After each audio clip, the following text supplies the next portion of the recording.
చిదంబర రహస్యమంటే ఏంటో తెలుసా? వేల సంవత్సరాల క్రితమే నిర్మితమైన ఈ దేవాలయం మనిషి శరీరంలోని అనేక వ్యవస్థలకు నిలువుటద్దం అని నిరూపితమై ఇతర దేశ సైంటిస్టులనే నోరెళ్లబెట్టేలా చేసింది.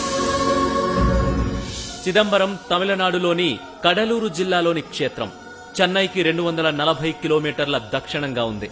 పరమశివుడు శివతాండవం చేస్తూ నటరాజుగా వెలసిన చిదంబరం దేవాలయం 40 ఎకరాల విస్తీర్ణంలో ఉంది.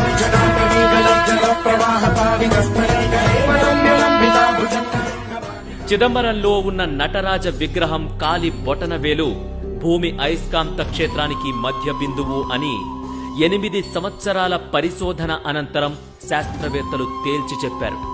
పంచభూతాలు అని మనం చెప్పుకునే భూమి, ఆకాశం, వాయువు, నీరు, అగ్నిలలో చిదంబరం ఆకాశానికి ప్రతీక అని, కాళహస్తి వాయువుకు ప్రతీక అని, కంచిలోని ఏకాంబరేశ్వరుడు పృథ్వీకి అంటే భూమికి ప్రతీక అని అంటారు.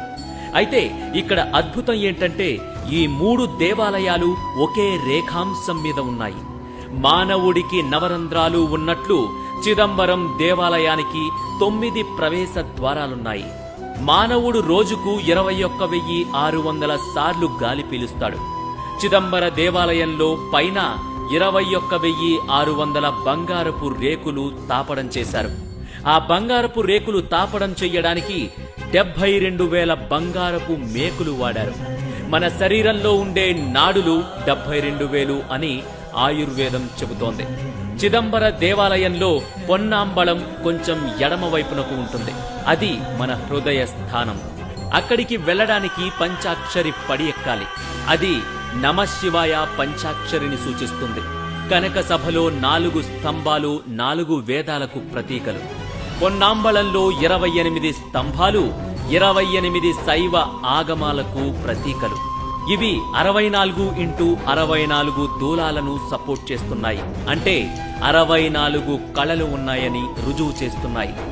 ఇక రూపం లేని దైవ సాన్నిధ్యం అనే 3 స్వరూపాల్లో స్వామి దర్శనమిస్తాడిక్కడ. ఆ 3వ రూపమే చిదంబర రహస్యం. గర్భాలయంలో వెనుక గోడపై ఓ చక్రం ఉంటుంది. దానికి ముందు బంగారు బిల్వపత్రాలు వేలాడుతుంటాయి. అయితే ఇవి కనిపించకుండా ఓ తెర ఉంటుంది. దర్శనానికి వచ్చే భక్తులకు అర్చకులు ఆ తెరను నామమాత్రంగా తొలగించి చూపిస్తారు. ఆ ప్రదేశాన్నే శివోహంభవ అంటారు. శివ అంటే దైవం, అహం అంటే మనం, మనసు అంటే ఆ దైవంలో మనసు ఐక్యమయ్యే ప్రదేశమని అర్థం.